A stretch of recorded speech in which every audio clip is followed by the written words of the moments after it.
अस्सलाम वालेकुम नाज़रीन, मैं हूं आपकी होस्ट फरिहा मनसब। आप देख रहे हैं रॉयल न्यूज़। नाज़रीन, इस वक्त मैं मौजूद हूं एक ऐसी बड़ी शख्सियत के साथ जिन्होंने बहुत ही थोड़े अरसे में स्ट्रगल करके बहुत बड़ा नाम कमाया। ये है पाकिस्तान की नामवर सना खान अफशा। इनसे बात करेंगे और आज हमें इनके साथ बात करने का मौका मिला और जानने का मौका मिला कि इन्होंने किस तरह स्ट्रगल करके कैसे इतना बड़ा नाम कमाया। आप लोगों ने अक्सर इनको सोशल मीडिया प्लेटफॉर्म पे लाजमी देखा होगा, तो आज हम इनसे बात करते हैं। अस्सलाम वालेकुम मैम। जी वालेकुम सलाम। कैसी हैं आप? अल्हम्दुलिल्लाह, अल्लाह पाक का एहसान। आप कैसी हैं? मैं ठीक हूँ। आप मुझे ये बताएं कि आपने एक छोटे से अरसे में बहुत बड़ा नाम कमाया, तो आप किस तरह से आगे गई आप? अल्हम्दुलिल्लाह, ये अल्लाह पाक का एहसान है कि अल्लाह ताला कुछ बंदों को चुनते हैं अपना और अपने महबूब की सना खानी के लिए। बिल्कुल। तो उनमें से एक मेरा नाम भी है कि अल्लाह ताला ने मुझे इस काबिल समझा और आज मैं इस प्लेटफॉर्म पे, इस मुकाम पे। आपने ये नात खां का काम कब से स्टार्ट किया? ये अल्हम्दुलिल्लाह मुझे बचपन से ही शौक़ था, लेकिन कुछ अर्सा ऐसा हुआ कि मैक्सिमम 8 साल से मैं ज़्यादा ही हिट हो गई।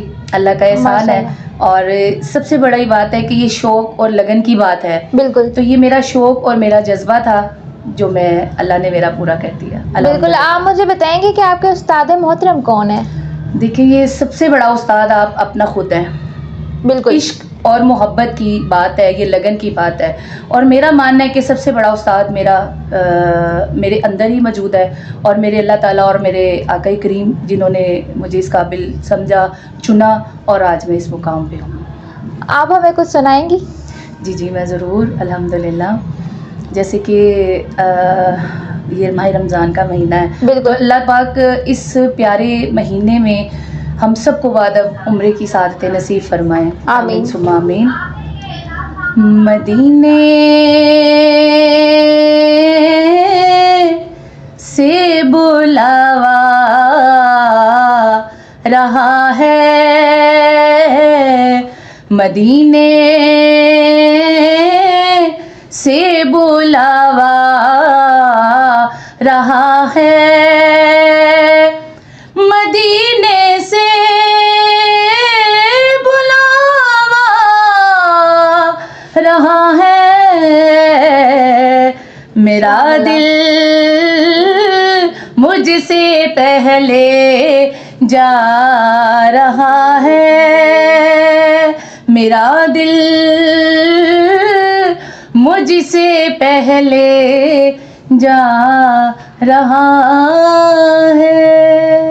माशाल्लाह, बहुत खूबसूरत आवाज़ है आपकी। तो मुझे बताएं, इतनी खूबसूरत आवाज़ है आपकी, तो आप कोई क्लासेस या टीचिंग वगैरह करती हैं? मतलब लोगों को सिखाती हैं नात खानी करना? जी जी, अल्हम्दुलिल्लाह। कुछ नात खाई बच्चियाँ हैं जिनको भी इश्क है, मोहब्बत है, आती हैं मेरे पास और मैं फ़ी सबीलिल्लाह उनको क्लासेस देती हूँ। माशाल्लाह, बहुत अच्छी बात है। जी मैडम, मुझे ये बताइएगा कि आपकी लाइफ में कोई ऐसा वाक़या आया हो जिसकी वजह से, या कोई ऐसा इवेंट हो जहाँ पे आपको दिली सुकून मिला और आपको आके बहुत खुशी हुई हो और अच्छा महसूस हुआ हो? अगर ऐसा कोई वाक़या तो हमसे ज़रूर शेयर करें। जी जी, एक वाक़या ऐसा है कि जहाँ पे मुझे बहुत सुकून मिला। वो ये था कि मैं एक महफ़िल मुस्तफ़ा में थी, पढ़ी थी, और वहाँ पे एक अम्मा जी थी, तो बड़ी दूर खड़ी थी और मतलब वो महसूस मुझे हो रहा था कि वो मेरे पास आना चाह रही हैं। अच्छा। मैंने उनको बुलाया, अपनी मतलब महफ़िल को कंटिन्यू रखा। जब मैंने दुरूद और सलाम पढ़ा, उसके बाद मैंने अम्मा जी को अपने पास बुलाया। बुला के मैंने उनसे बड़ी अच्छी गुफ्तगू की और उन्होंने मुझे अपनी ज़िंदगी का एक वाक़या बयान किया। कहते कि बेटे, मैं अकेली हूँ,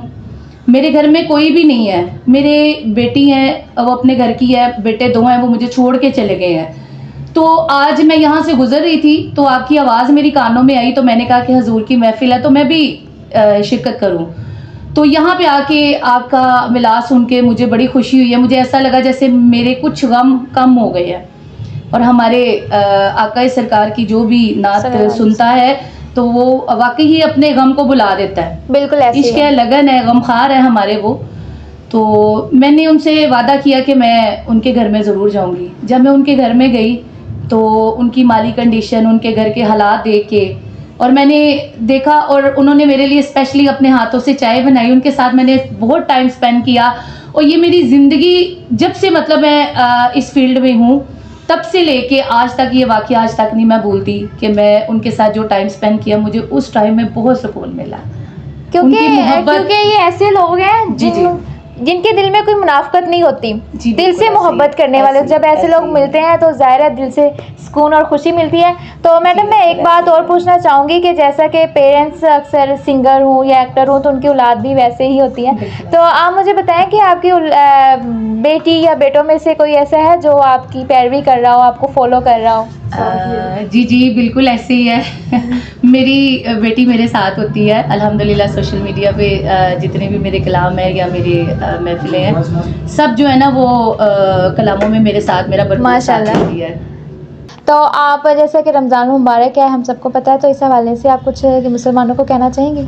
जी जी बिल्कुल। सबसे बड़ी बात तो ये है कि हम सबको अल्लाह का शुक्र और एहसान मानना चाहिए कि अल्लाह ने हमें फिर ये सादत से नवाजा है। बिल्कुल। हम में से कुछ ऐसे हैं जो हम में मौजूद नहीं है। अल्लाह पाक ने हमें ज़िंदगी दी, सेहत दी, तंदुरुस्ती दी और इस बाबरकत महीने की सादत नसीब फरमाई। बिल्कुल। बस मैं ये पैगाम दूंगी कि बढ़ चढ़ के अपने प्यारों का ख्याल रखें।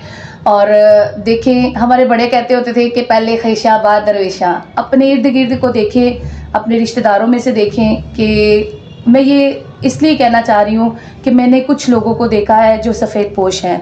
बिल्कुल ऐसे ही। खुदारा आप सबसे गुजारिश है कि आप सब की नज़र में जो भी हैं, आप जितना भी हो सकता है उनकी इमदाद करें और इस नीयत से करें कि अल्लाह इस रमज़ान में हम सबको, अच्छी नीयत है हमारी और इस नीयत के वसीले से अल्लाह हमें सबको मदीने और खाना काबा की ज़ियारत नसीब फरमा। जी आमीन। जी नाज़रीन, अफशान मैडम ने बहुत खूबसूरत बात कही कि आप जो सफ़ेद लोग होते हैं, जो सफ़ेद पोश होते हैं, जिनको हम वाइट कॉलर भी कहते हैं, उनका भी ख्याल रखें, क्योंकि रोज़ा एक ऐसी इबादत है जो दूसरों का एहसास पैदा करता है दिल में। तो हमें दूसरों का ख्याल रखना चाहिए, रोज़े के साथ साथ उनका भी ख्याल रखें।